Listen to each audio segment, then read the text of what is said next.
imenso prazer que estamos aqui na disciplina Semântica e Pragmática, né?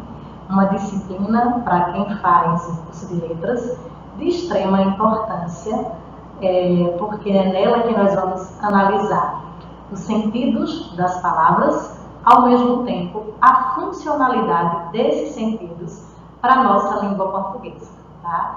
A gente já se conhece, mas me apresentando mais uma vez, eu sou a professora Ana e tenho o maior prazer de trabalhar essa disciplina com vocês, mesmo que de maneira remota.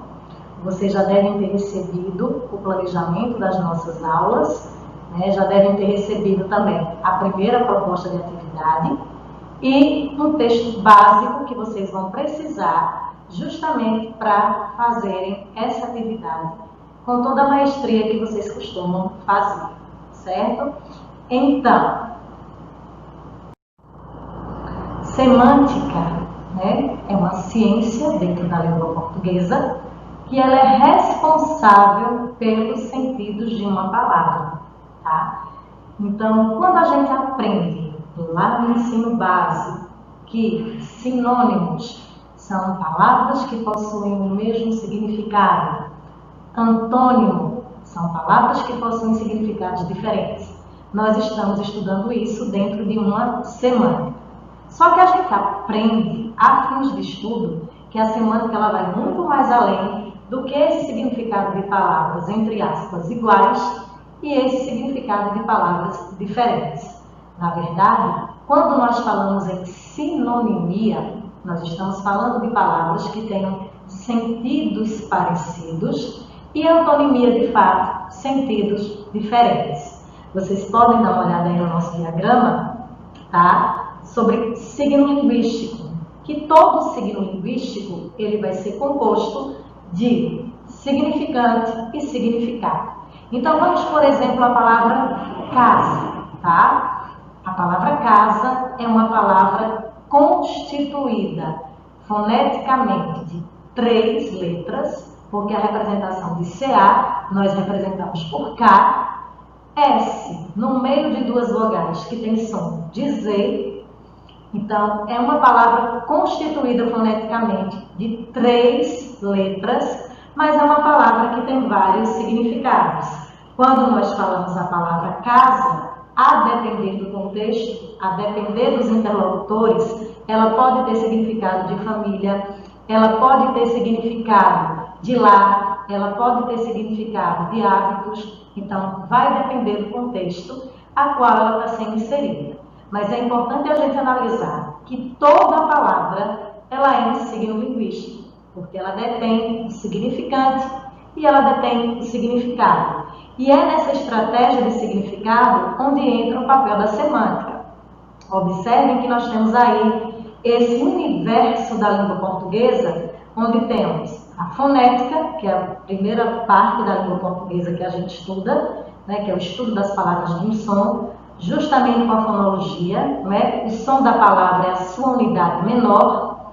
Aí a gente tem a representação gráfica com a morfologia, temos a sintaxe, vale salientar que a sintaxe e a semântica, elas nasceram juntas e a gente vai ver isso logo em seguida, que a sintaxe nada mais é do que quando uma palavra ela tem uma funcionalidade dentro de um contexto, e é onde entra a relação da palavra com o uso dos verbos. E aí a gente tem a semântica e, por fim, nós temos a pragmática. Guardem bastante essa palavra pragmática, porque ela é muito usual, ok? Então, a pragmática, ela é o ramo da linguística que estuda a linguagem no contexto de seu uso na comunicação. Olha que interessante. A gente já estudou isso em outras disciplinas, mas vamos fazer essa espécie de flashback, tá? Vocês sabem que a linguística, ela surge nos estudos da língua portuguesa por volta da década de 70. Mas antes, no final dos anos 50, nós temos uma teoria que foi muito importante para os estudos sintáticos e para os estudos semânticos, com o gramático Noam Chomsky, que é a gramática gerativa, tá? O que é que vai estudar essa gramática gerativa? Ela vai estudar a composição das palavras que formam uma espécie de enunciado. Tá? Então, por exemplo, a casa é azul. Se eu tiro a palavra casa do contexto, eu tenho apenas um substantivo comum. Mas a partir do momento que a palavra casa está no contexto e esse contexto ele está sendo caracterizado, a função que a palavra casa ocupa é a função de sujeito simples. Então, esse agrupamento de palavras relacionados aos verbos com esse valor sintático, nós temos a teoria da gramática gerativa dos anos 50 por Noam Chomsky. E essa gramática gerativa, ela vai dar início ao que nós chamamos de semântica estrutural. Vamos lembrar lá em linguística, quando nós estudamos linguística 1, que nós estudamos um cara chamado Fernando Saussure. Lembram?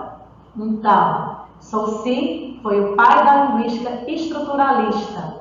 Por que a gente diz que ele é o pai da linguística estruturalista? Porque para Saussure, a linguagem era apenas uma expressão do pensamento. Então, aquela velha ideia, eu penso, logo existo, eu penso, logo eu falo, eu manifesto a minha linguagem. Mas era uma linguagem que não havia significado. Era uma linguagem que, na concepção de Fernando Saussure, não existia interlocução, não existia o que nós chamamos de dialogicidade. Mais na frente, nós vamos ter isso por meio de Bakhtin. Então, essa semântica estruturalista, que a gente chama de semântica formalista, ela vai vir desses estudos da sintaxe de Chomsky e desse estruturalismo de Fernando Saussure. Agora, vamos ver aqui essa questão da pragmática. O que a gente entende por pragmática, tá? Pragmática é aquilo que se é colocado na prática. Ok? Algo que é pragmático, algo que não tem tanto discurso em cima dele, algo que é real. Então, vai analisar o contexto e vai analisar as entrelinhas da comunicação. Antes da gente analisar essa charge, um exemplo prático de pragmática. Eu estou na minha casa, abro a janela, olho para o céu e digo, vai chover. E dentro desse contexto eu estou com um monte de roupas estendidas, e aí eu olho para o céu e digo, vai chover. Olha, eu analisei isso por uma hipótese, analisei isso por um senso comum, muitas vezes o vento estava frio, eu olhei e vi que o tempo estava mais escuro, mas eu não tenho essa certeza. Mas o contexto no qual eu estou inserida faz-me dizer que vai chover. Então, isso é um exemplo de pragmática. A pragmática ela está totalmente aliada ao contexto. Então, olha aqui nessa charge, tá? Finalmente, vou matar a fome. Se continuar assim, não é só sua fome que você vai matar. Olha que interessante. Nós temos dois jovens, e esses dois jovens, eles estão, basicamente, na mesma idade, tá?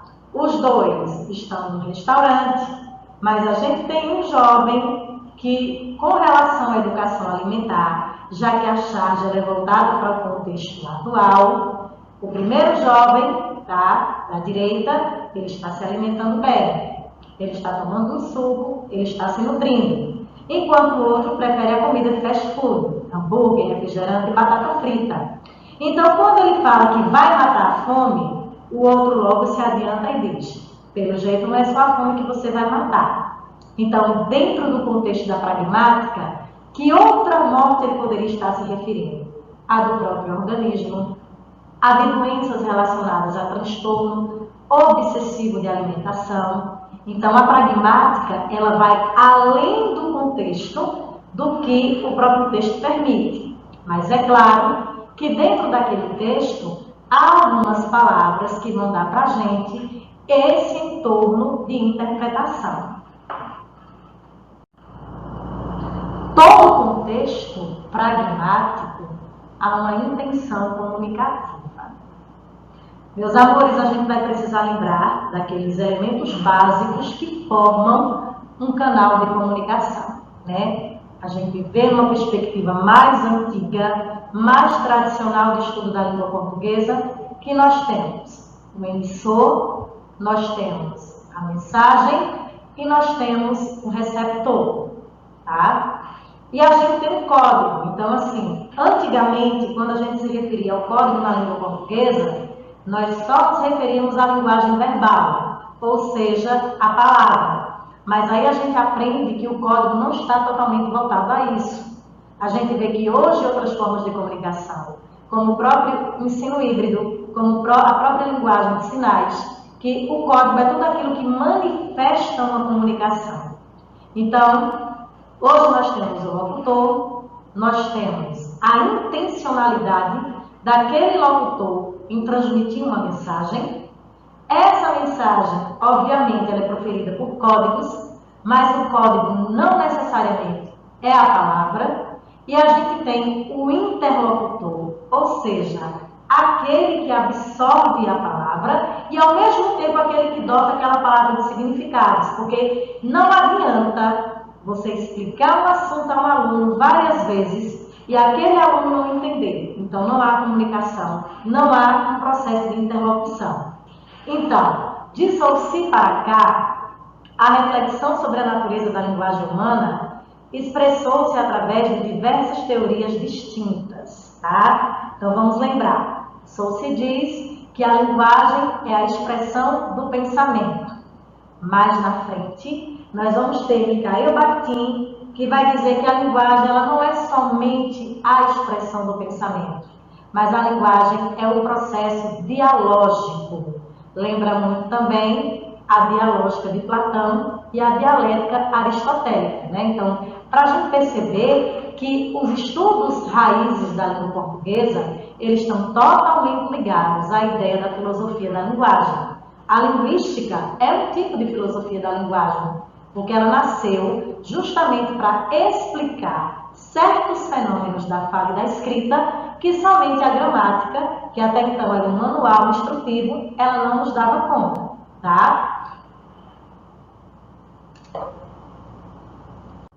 Então, João Vanderlei Geraldi, tá? Ele é muito importante para vocês também. Inclusive, o nosso trabalho, que eu vou falar em seguida, está voltado para um livro dele chamado Texto em Sala de Aula.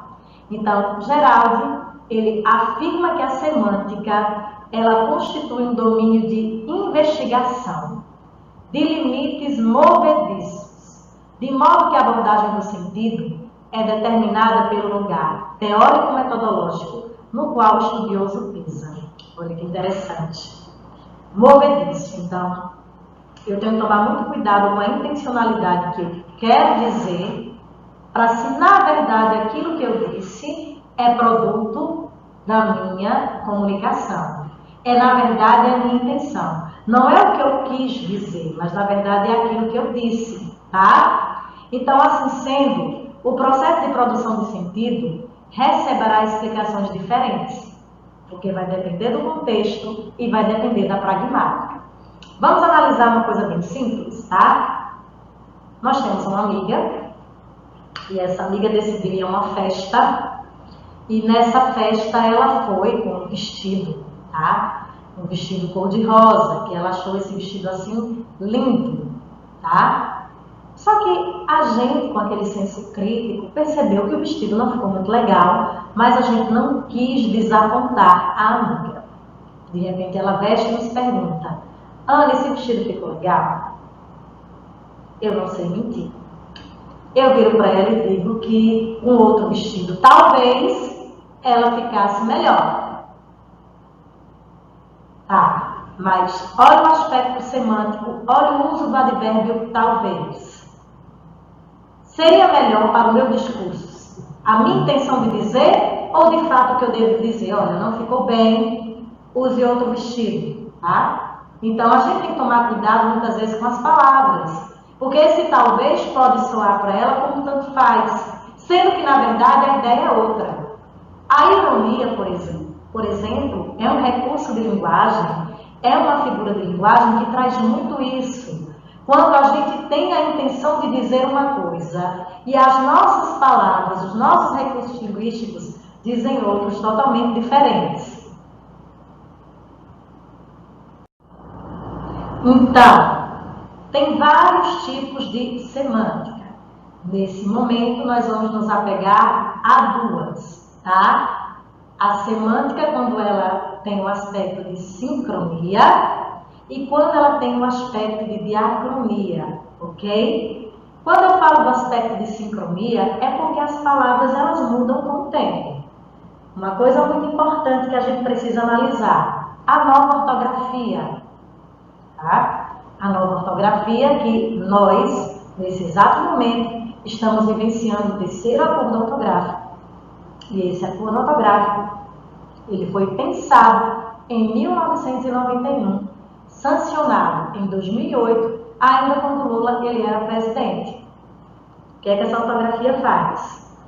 Ela muda quase 37% do léxico das palavras dos países que falam português, que nós chamamos de países lusófonos, mas não necessariamente vai mexer com o significado das palavras.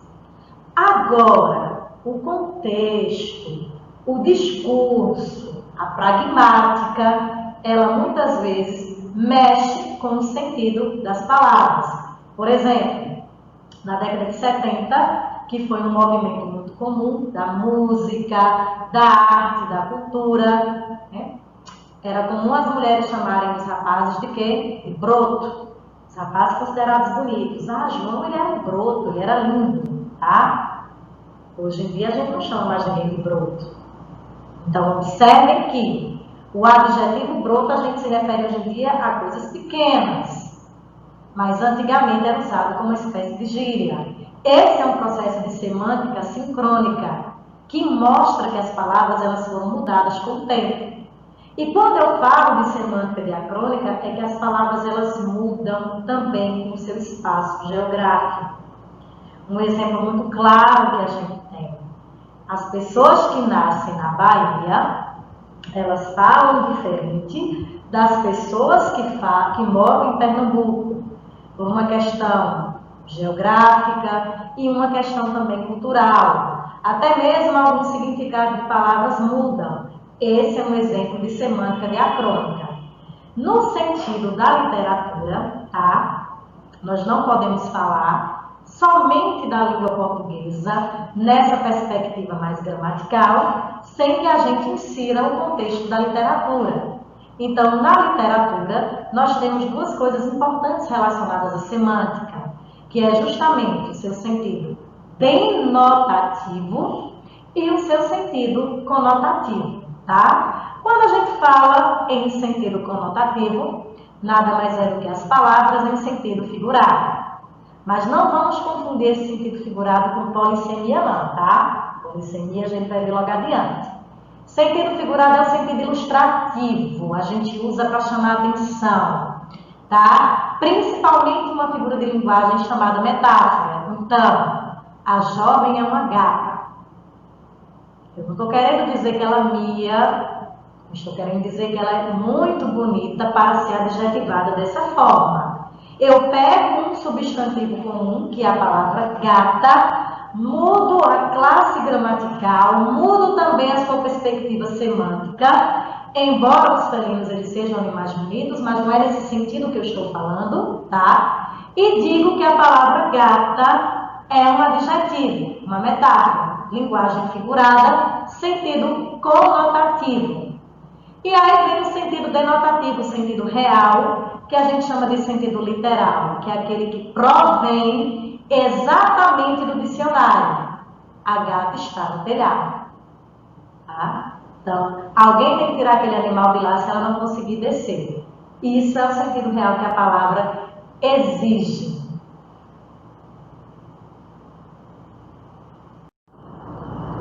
E aí vem, meus amores, a questão da polissemia, tá? Polissêmico. Não vamos confundir palavras polissêmicas com palavras homófonas, ok? Esse campo semântico ele não vai abordar somente sinônimos, antônimos, mas ele vai abordar também os hiperônimos, ele vai abordar os hipônimos, vai abordar palavras que são homófonas. e também os heterônimos. Então, é um campo lexical realmente muito vasto. Quando eu falo em palavras homófonas, eu falo em palavras que são iguais no som.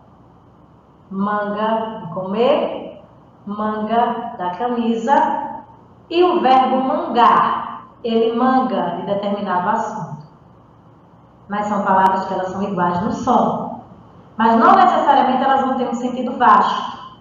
Já a palavra polissemia, ela tem um sentido vasto e ela tem um contexto, ou seja, ela tem um discurso pragmático para cada exemplo que ela se referir. Então, olha, o caixa do supermercado. Eu entreguei o ticket ao caixa do supermercado. O caixa, ou seja, a pessoa que está fazendo a operação com dinheiro naquele momento. A caixa de sapato está vazia, olha lá, já se transforma no substantivo feminino. A caixa, lugar que guarda, tá? Profissão, caixa, eu sou caixa de banco, eu sou caixa de supermercado. Olha lá o nome do banco também, a Caixa Econômica Federal. Então, uma mesma palavra, ela difere no contexto e ela pode ter vários sentidos. Tá? É o caso, por exemplo, dos heterônimos. Vocês já ouviram falar num português chamado Fernando Pessoa. Fernando Pessoa, ele inaugura essa característica dentro da literatura portuguesa, que são os heterônimos, ou seja, ele tem vários nomes para ele assinar algumas obras a depender da sua personalidade. Quando vocês ouvirem falar em Alberto Caeiro é exatamente um heterônimo de Fernando Pessoa. É um exemplo também de polissemia, de semântica. Por que um exemplo de semântica? Porque depende do contexto, depende da situação, para que ele mude o seu significado. Tá? A gente tem aqui, olha, na visão de Grice, que foi um dos estudiosos da semântica, tá? Veja que nós já falamos de Saussure, nos anos 70, nós já falamos de Noam Chomsky, nos anos 50, e agora a gente vai falar de Grice, que ele foi um filósofo da linguagem, tá? E que para ele, semântica é o significado de uma sentença. E aí eu vou lembrar que sentença não é uma palavra isolada, mas é uma palavra dentro de um contexto. Pragmática é o significado do falante, ou seja, aquilo que ele atribui, aquilo que ele consegue entender. Vamos analisar esse exemplo aí que é interessante, tá? Vocês, futuros professores de língua portuguesa, que já estão basicamente na rede final, tá? A maioria também já é pedagogo, já trabalha com alfabetização. Então é muito interessante vocês trazerem a charge para a sala de aula, justamente porque a nova base, né, nacional comum curricular propõe que é o estudo de textos multissemióticos, e a charge é um exemplo de texto multissemiótico, tá? Então, amigo, sabe me dizer para que lado fica a BR? Olha que interessante. Do ponto de vista semântico, estão todos dentro da mesma situação. Estão todos naufragados. A gente vai imaginar o contexto pragmático. Choveu demais, as pessoas ficaram desabrigadas, né? E aí a gente tem uma família, vocês podem perceber que a mãe está aí amamentando o filho, né? Está acalentando a criança, enquanto o pai tenta achar essa BR, ou seja, tenta sair dessa situação. Observem a expressão facial do interlocutor, da pessoa a qual ele está se dirigindo. Observe que a expressão dele é como se ele dissesse: onde a gente vai achar BR com tanta quantidade de água que nós? Né? Então, analisem a semântica, analisem o sentido. Aquela ideia de muitas vezes não saber para onde vai, ou muitas vezes não saber como se dirigir ao interlocutor para que ele responda para ele. Aí a gente volta a dizer que todo o processo de comunicação ele deve ser voltado para o interlocutor. E que se o interlocutor ele não entende a mensagem, ele não compreende, é porque não há comunicação. Tá? Então, ó, outro exemplo bacana bacana de pragmática que a gente pode trabalhar aqui, para ficar claro para vocês que pragmática é uma coisa prática, é necessário que haja um contexto, e dentro desse contexto é importante que nós façamos inferências, ou seja, que a gente extraia desse contexto elementos explícitos, aquilo que está claro, e os elementos implícitos, aquilo que de fato eu preciso interpretar. Então, a pragmática, tudo tem sentido próprio. Nossa, as janelas estão abertas. Como está frio aqui. Essa foi uma ideia do falante número 1. E o falante número 2 diz: só um momento, irei fechá-las. Então, talvez para o falante número 2 não tivesse tanto frio.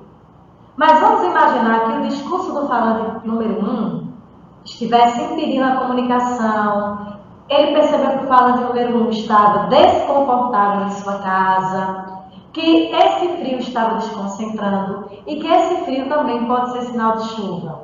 Então, deixa fechar as janelas antes que entre água. Para isso, é onde a gente precisa analisar aquilo que está claro e aquilo que não está.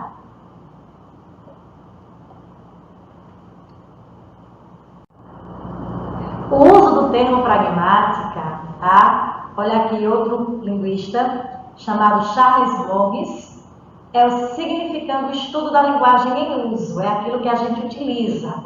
Então vamos pensar o seguinte: se para Chomsky as palavras elas compunham a sintaxe, a gramática gerativa ela formava a sintaxe, para a pragmática essa sintaxe ela tem que ter sentido. Então, se hoje eu digo que a casa é azul, eu tenho que comprovar porque é azul. Eu tenho até que analisar se em outro momento ela já foi de outra cor, porque o verbo ser está no presente. Quem me garante que essa casa ela não era de outra cor? Então, a pragmática ela vai analisar justamente os sentidos dos discursos que estão presentes também dentro da sintaxe. Por isso que a linguística ela vem quebrar essa ideia da gramática, né? A gente sabe que a gente já teve a gramática normativa, onde tudo isso aqui a gente encontra de fato na gramática padrão, a gramática normativa, que é aquela gramática realmente instrucional. Nós tivemos um avanço que foi a gramática descritiva, que além de dizer o que deve ser usado, mas descrever onde deve ser usado, e também nós tivemos e temos essa gramática reflexiva. Essa gramática reflexiva que está mais voltada para as variantes linguísticas, que ela está mais voltada para os contextos de uso da língua portuguesa. Eu digo uma palavra, mas o seu significado. Eu sei que mais na frente o significado dessa palavra ela também pode mudar.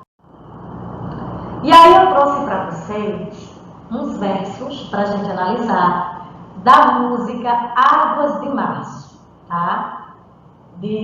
Da nossa Elis, mas na verdade é uma música de Quinha, de Vinícius de Moraes, mas ela foi cantada por Elis, onde ele diz: é o pau, é a pedra, é o fim do caminho, é um resto de toco, é um pouco sozinho, é um caco de vidro, é a vida, é o sol, é a noite, é a morte, é um laço, é um anzol, é peroba no campo, é o nó da madeira, Caingá candeia, é o matitá pereira.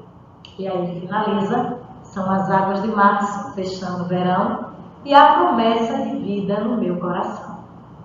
Mas o que eu quero que vocês analisem dentro desses versos é a forma como eles foram constituídos. Se vocês observarem, não há nenhum elemento coesivo ligando os versos que aqui estão. Nenhum verso está sendo ligado por nenhum elemento coesivo. Mas, do ponto de vista da coerência, e quando eu falo de coerência, eu falo de sentido, e quando eu falo de sentido, eu falo de semântica, nós podemos dizer que aqui há totalmente a semântica nos versos. Por quê? Vamos imaginar que esse pau seria um obstáculo, que essa pedra seria mais um obstáculo encontrado pelo interlocutor, e esse fim do caminho, metaforicamente, representasse uma saída. Ninguém sabe se uma saída positiva ou não, mas esse fim do caminho representa isso, tá? É aquela pessoa que está cansada de lutar, mas que vive das promessas das águas de março, ou seja, da chuva que poderá cair. Então, não necessariamente um texto que ele é destituído de coesão, ele não vai haver coerência e ele não vai haver significados, ou seja, ele não vai haver semântica. Então, relacionados à semântica, nós temos a ambiguidade, ou seja, os duplos sentidos. Vamos imaginar que eu e a vizinha sentada. A pergunta é: quem está sentada? Sou eu ou a vizinha? Hiperonimia. Hiper na língua portuguesa quer dizer maior. Hipo quer dizer menor. Então, eu tenho um grupo de frutas e eu tenho as bananas. O grupo de fruta representa a hiperonimia por ser maior. E as bananas, a hiponimia por pertencer a esse grupo. Antonimia, que a gente tem uma figura de linguagem chamada de antítese, que é a mesma coisa. São palavras que são totalmente opostas no sentido. Aquilo que não é claro é escuro, aquilo que não é alto é baixo. A sinonimia, que é responsável pelas palavras com sentidos parecidos, tá? Por exemplo, o rio é tão claro que eu consigo ver o seu azul. Mas nem todo azul é claro e nem tudo que é claro é azul. Então, a gente precisa acabar com esse mito ao ensinar para os nossos alunos que sinônimos não são, de fato, palavras com significados iguais. E aí vem a pergunta para o que nós vamos ver em seguida. Como é que nós vamos trabalhar a semântica em sala de aula? Nós vamos ver agora, estudar um pouquinho da semântica funcional, ou seja, nós vamos ver as funções de linguagem, como a gente vai trabalhar isso, tá? E a explicação para a atividade de vocês. Bem, gente, continuando, certo? Os nossos estudos sobre semântica, né? Até então a gente viu mais aquela parte teórica, com alguns exemplos que são importantes para a gente, enquanto professor, utilizar em sala de aula, né? E aí a gente terminou os slides dizendo como aplicar essa semântica em sala de aula, como nós, enquanto professores de língua portuguesa, futuros professores de língua portuguesa, podemos trabalhar a semântica em sala de aula. Então, é sempre interessante que a gente tenha ferramentas metodológicas de como a gente utilizar isso em exercício, tá? Mas antes, eu coloquei aqui para vocês, ó, um assunto muito importante, que são as funções de linguagem. E essas funções de linguagem, elas estão dentro desse processo da semântica. Na verdade, a semântica estruturalista, que nós vimos há pouco, Noam Chomsky, com nosso querido amigo Saussure, a gente agora vai ver a semântica funcionalista com um cara que foi muito importante, chamado Roland Jacobson, tá?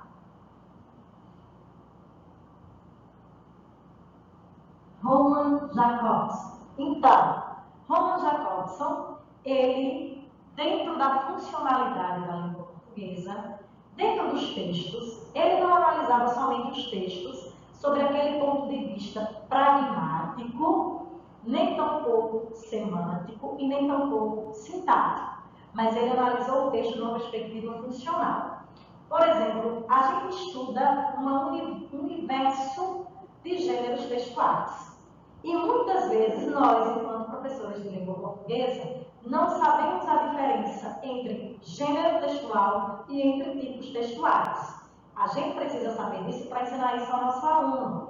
Até porque, quando a gente se formar em professor de língua portuguesa, nós vamos poder trabalhar com a gramática, com a literatura, com a produção textual e muitas vezes com tudo junto, né? Principalmente quem é de educação pública. Então, para a gente analisar, ó, tipos textuais,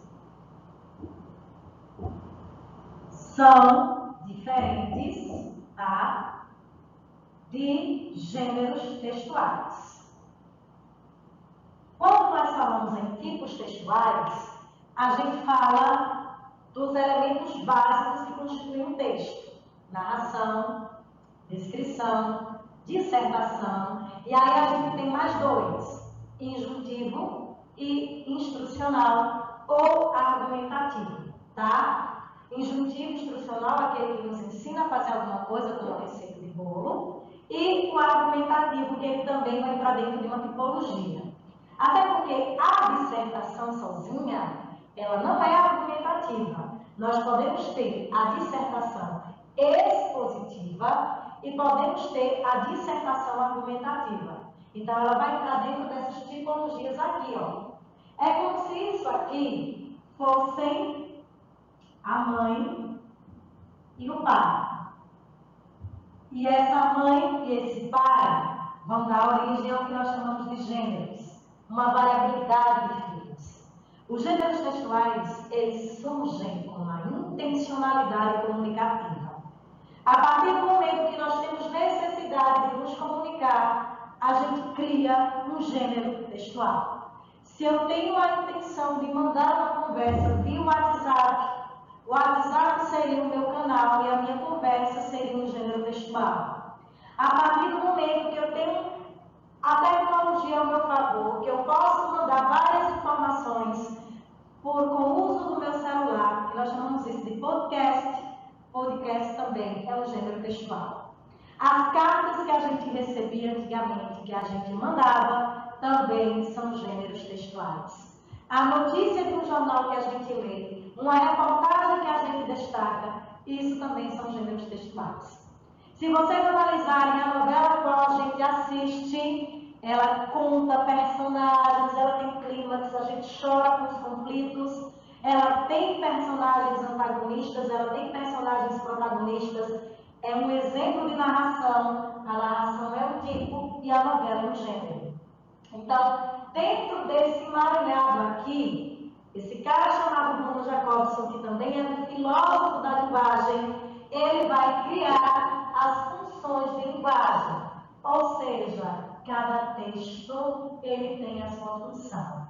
E aí, dentro dessas funções, nós vamos ter, tá? A função emotiva, a função de caráter referencial, nós vamos ter a função metalinguística,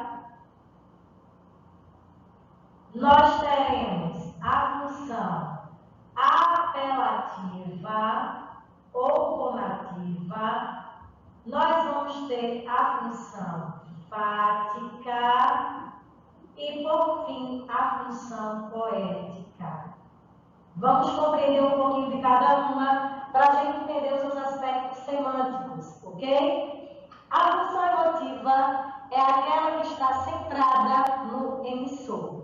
Não vamos usar esse nome, vamos usar locutor. É aquela que é centrada na primeira pessoa do discurso. Então, por exemplo, artigos de opinião que são centrados na primeira pessoa, letras de músicas que ressaltam a primeira pessoa, é um exemplo de função emotiva, tá? Na maioria das vezes, essa função emotiva, ela traz, quando o seu sentido é muito poético, ela traz o sentido conotativo das palavras. A gente tem, do contrário da função emotiva, a função referencial, que é uma função de textos mais objetivas, que passa as mensagens de maneira mais curta, que a intenção é que todos entendam o texto da mesma forma. Por isso que nós chamamos de função referencial. Metalinguística, tá? Recebe esse nome porque o prefixo meta quer dizer de si mesmo. E linguística, linguagem. A linguagem que explica a própria linguagem. Então vamos analisar. Estamos diante de uma placa de trânsito, um sinal. Nós sabemos que quando esse sinal nos diz vermelho é para a gente parar. Quando ele diz amarelo é para a gente ter atenção. E quando ele diz verde é que a gente pode passar, que a gente pode seguir. Mas por que a gente sabe disso? Porque nós temos competência linguística. Alguém nos explicou que aqueles sinais não verbais representam uma linguagem verbal. Então, a isso nós chamamos de função metalinguística. Assim como a própria linguagem dos dicionários, tá?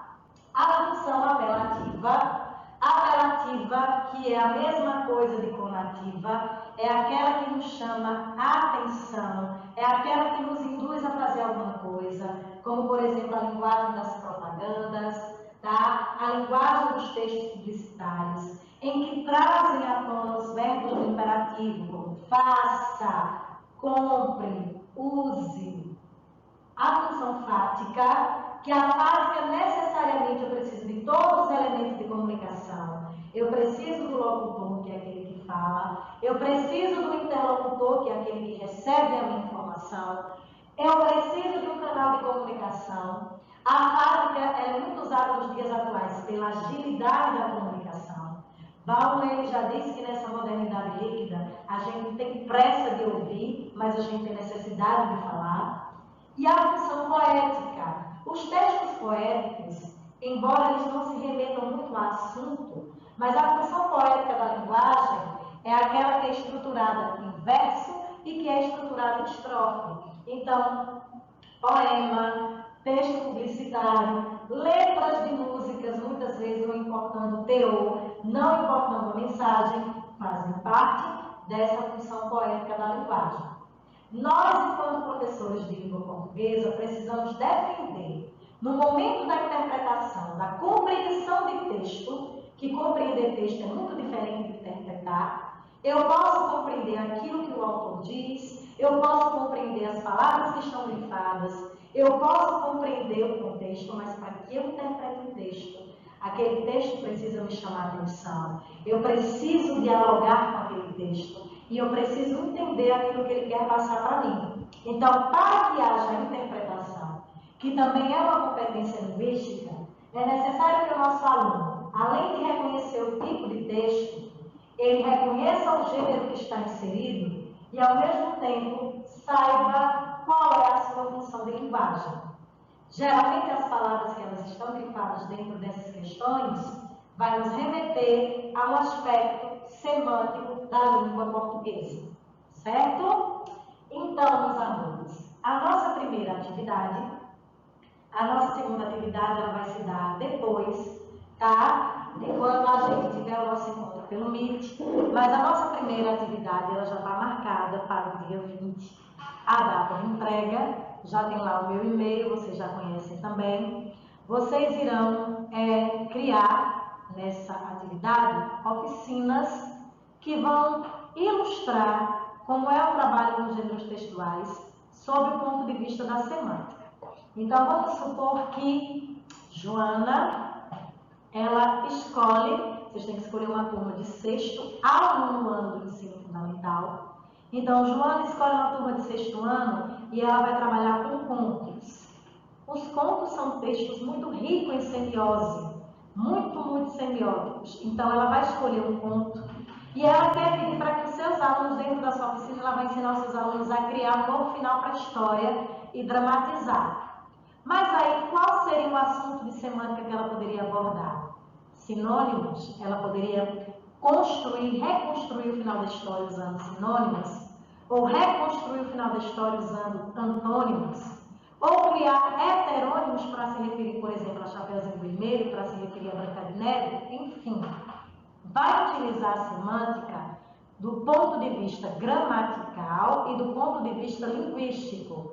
Mas o trabalho ele vai ser feito, tá, embasado na proposta de gêneros textuais.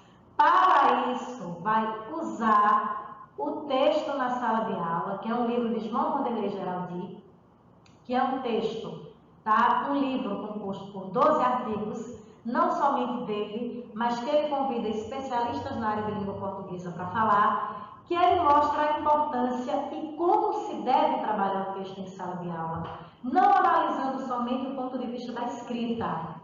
Eu não quero que vocês criem oficinas voltadas somente para a escrita, mas oficinas que trabalhem a oralidade, que trabalhem a reconstrução dos aspectos linguísticos da história, que o aluno ele possa dramatizar, tá? Vocês vão criar.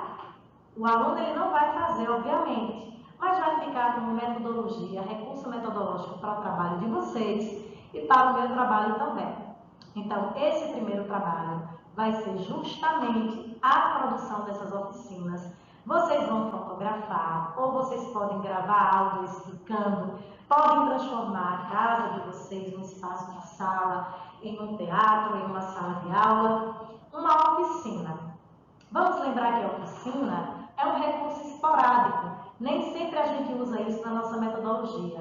Então ela tem que ser lúdica, ela tem que ser atrativa e ela tem que ser direcionada a um público-alvo. Não dá para vocês trabalharem, por exemplo, com sexto e sétimo ano ao mesmo tempo, porque os objetivos se diferem. Então, escolham uma turma de sexto ao nono ano, criem uma oficina voltada para qualquer gênero textual. Esse gênero pode ser de perspectiva oral ou de perspectiva escrita e introduzam dentro desse gênero uma atividade que trabalhe a semântica, certo?